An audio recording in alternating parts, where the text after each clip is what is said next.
Welcome to FoodLabelMaker tutorial.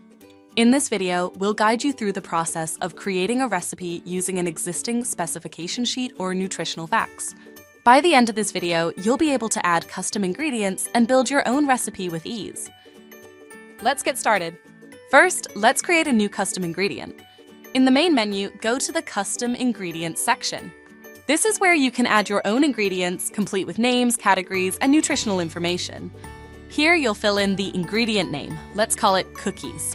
You can also provide a common name if needed to help easily identify the ingredient. Next, choose the appropriate category for this ingredient, such as snacks.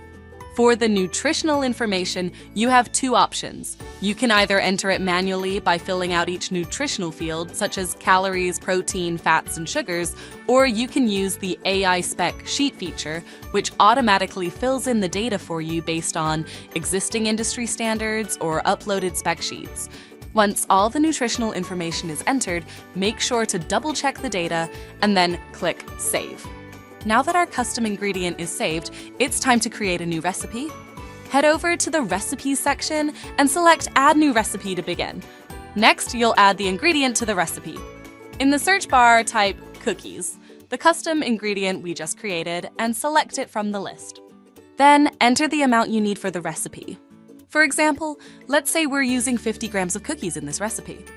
Once you've added all the ingredients and specified the amounts, click Save to finalize the recipe. And that's it!